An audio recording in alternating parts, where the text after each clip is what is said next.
welcome once again to ChessFest Academy. You know, we're getting near that place where you will have learned everything you need to play a game. But what you need today is something that's absolutely essential.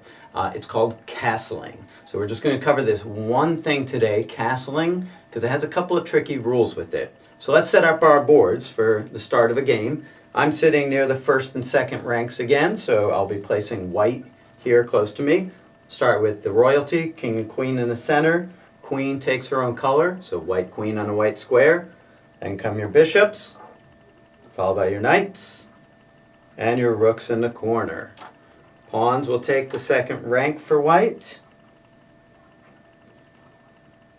I like to have everything nice and neat right in the center of the square, not all cockeyed and messy.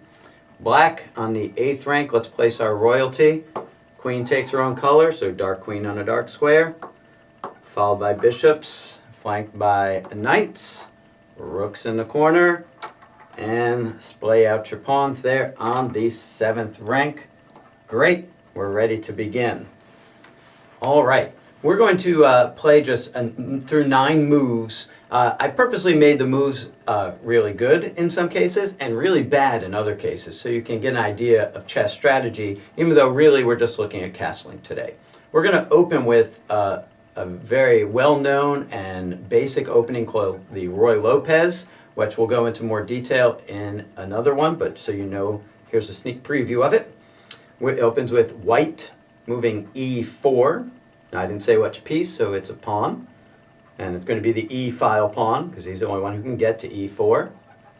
Followed by black, e5. And as before, I'll go through these moves a little quickly, so if you want to pause to make sure you have things in the right place, please do so. White answers with knight f3, which we see as attacking that black pawn. It's also good. Another piece of opening strategy is to get your knights and bishops out at the beginning of the game. And so he's doing that as well. Black answers with knight c6, which defends that pawn. Do you see it? You see how white is attacking black's e5 pawn? And that knight c6 for black defends that e5 pawn. And now finishing out the Ruy Lopez opening, white moves bishop b5. If you look at b5, it's a light square. Almost got you there. It's a light square, and so it's your light square bishop, which is the only one that can get out now anyway. And you see how he's attacking the knight who is defending the pawn, which is attacked by your knight. And so that's the Ruy Lopez. Now there are different responses here. I'm actually going to play something that is not a normal response. Black plays particularly poorly in this game, you'll see. Black plays d6. I guess he's thinking I'll throw some extra support to that pawn there. Now here comes the castle. Look at white's position. Look at his king and his rook. Now, there are several rules to castling. The idea of castling, what you're trying to do, is it puts your king into a safe spot and at the same time activates your rook and gets him out towards the central files, which hopefully will open up for him. So this is the only chess move where you move 2 pieces in a single move. It's really an extraordinary thing. And how you do it, you have to be very careful. For example, you always have to touch the king first. You'll be moving both the king and the rook, but always touch the king first and move him now. We're going to move him 2 squares towards the side of the board. And the king normally doesn't move 2 squares, does he? So that's how we know you're definitely castling. So in a friendly play, you don't have to be too much a stickler for this, but you do need to know that if you ever play in a tournament, you want to grab that king first, move him 2 squares towards the side of the board. That places him on g1. And now you take your rook, and he's going to hop over to the other side of the king. And he lands there on f1. That is castling. And if you see, it sets up a very nice defense for your king. It's like that set it and forget it kind of defense. You have these 3 pawns in a little pawn island here connected. You have your knight defending h2 and fending off attacks from, say, queen g5 for black. You have your rook ready to move over to e1 and attack that e-file where black's king is. And your king is safely over on the side here. Let's do it again. White, move those pieces back. So put your king back on e1. and your rook back on h1. Now I'm going to tell you one of the first rules of castling is that those squares have to be open. You notice we already moved out the knight and the bishop, so that's rule number one. You have to have those squares open. There can't be anything in the way. Like if your bishop were still there, you couldn't just hop over him with the king. That doesn't work. They have to be open. So f1 and g1 there need to be open, which they are. Rule number two with castling is that you can't have already moved either the king or the rook with which you want to castle. And have we moved this king yet this game? No. Have we moved the rook? No. So that's why that was a legal castle we did. There are a couple more rules to castling, and we'll come to those later. But the first two things you need to know is that the squares in between the king and the rook need to be open, and you can't have moved either the king or the rook with which you want to castle. So let's castle again, white. Take your king, move him over 2 squares to g1, and then the rook just hops over to the other side of the king on f1. And you see, you probably already noticed how we write the move. It's 0-0. That is a kingside castle. And it's called kingside because if you were to draw an imaginary line down the center of the board, the queen is on this side, right? Both queens are on this side. That's the queen side of the board. And this is the king side of the board here. So we're castling kingside, which we write as 0-0. If we're castling the other way, which we'll do, you'll see it's done differently and written differently. That's why castling gets its own lesson here. Black, go ahead and do bishop e6. If you look at e6, it is a light square. So it's your light square bishop who is coming out. Bishop e6. Got that? White answers with c3. I didn't say what piece, so that means it's a pawn. And it must be your c-file pawn, so c3. Black responds with queen f6. So slide your queen along that dark diagonal to f6. And now, white. We're going to do something interesting here. You're going to take your bishop. Remember, he's been attacking this knight all along. White's decided, well, it's time to ease up that tension. I'm going to take that knight. So it's bx c6. What do you notice about it? That's right, that bishop is attacking the king, so we have to say bx c6 with the plus sign for check. And you would actually say out loud, check.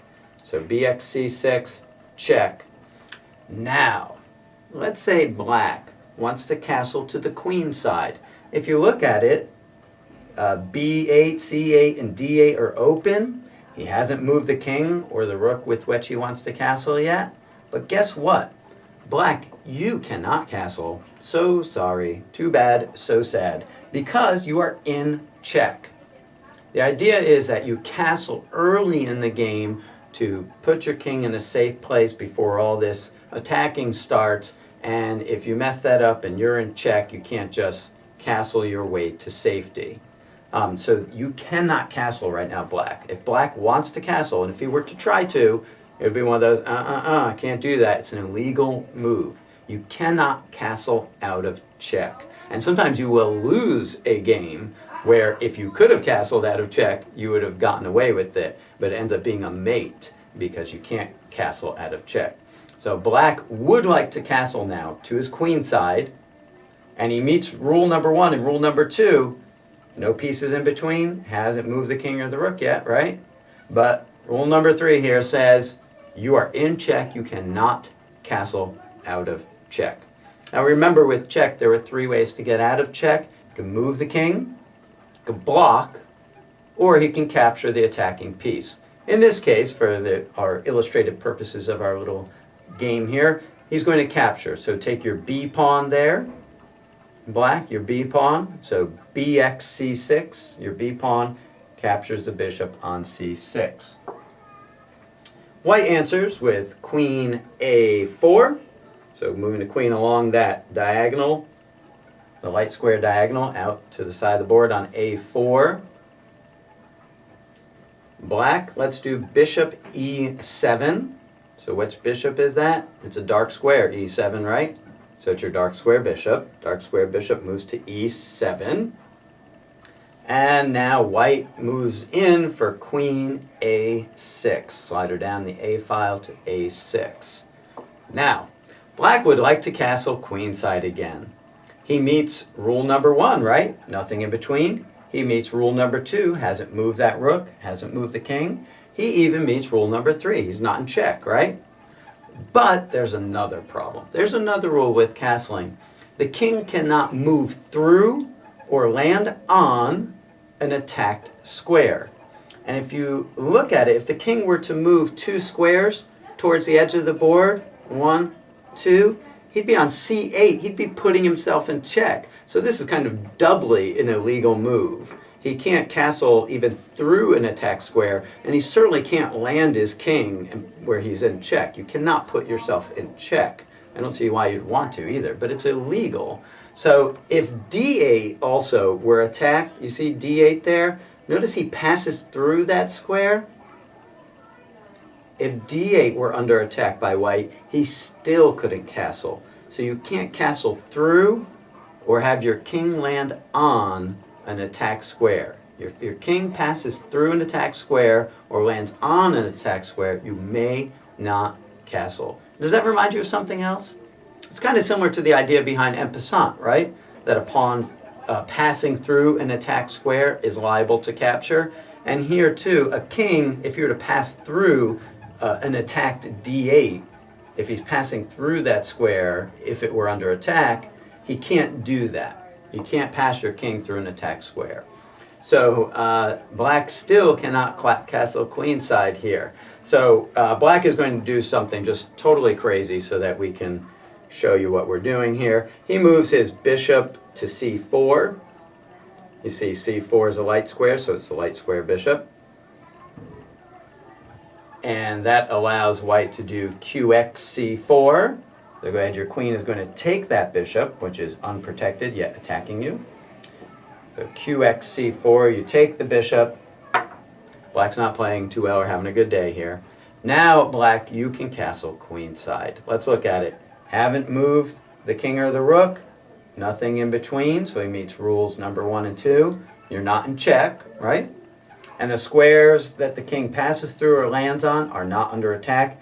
d8 is not under attack. c8 is not under attack. Now, in this case, obviously, black is foolish to castle queenside, but it gives me a chance to show you castling queenside. So here's how you do it. Again, start with the king. And another thing you want to do is take your other hand, hand number 2, and put it behind your back. Do castling with one hand, the same hand. Don't grab both pieces at once. It's just unprofessional, and you can actually end up in trouble at a tournament that way. So take your king. We're going to use the same hand to move both pieces. But the king moves first. 1, 2 squares over towards the side, which lands him on c8. And the rook hops over to the square on the other side of the king, which places him on d8. You see that? Now, castling queenside looks a little different, right? You notice how the king lands in kind of a different place? He's 2 squares away from the edge of the board, instead of castling kingside, where if you look at white, who castled kingside, he's 1 square away. And for that reason, also, it's written differently. A queenside castle is written as 0-0-0, so 3 zeros there. Black, move your pieces back. Let's do that again. So move the rook back and move the king back. King, it should be on e8. Double check that. And your rook is on a8. So again, we're using the same hand, but we're doing one at a time. And I'm going to show you first why you don't move the rook first. If your rook, you know he's going to end up on d8, and you move rook d8 first, guess what you just did? You just made a rook move. You didn't castle. That's why you have to move the king first. You just did rook d8, and if somebody wanted to be a pain, and it was a tournament, you were playing tournament rules, they could say, you're done. You just did rook d8. I'm writing that down. Rook d8 was your move. So you want to move the king first, just to do it correctly. And again, hand number 2 is behind my back. I'm just using one hand here. So I move the king first. 1, 2 squares towards the side of the board, lands him on c8, and then the rook will hop over so that he's on the other side of the king, landing there on d8. queenside castle. Well, those are the basics of castling and the rules of castling. Go over this, but you know what? As we play through some demonstration games, you'll castle and you'll see how it's done over and over again. But this way you have the basics of castling. We'll see you next time here on ChessFest Academy.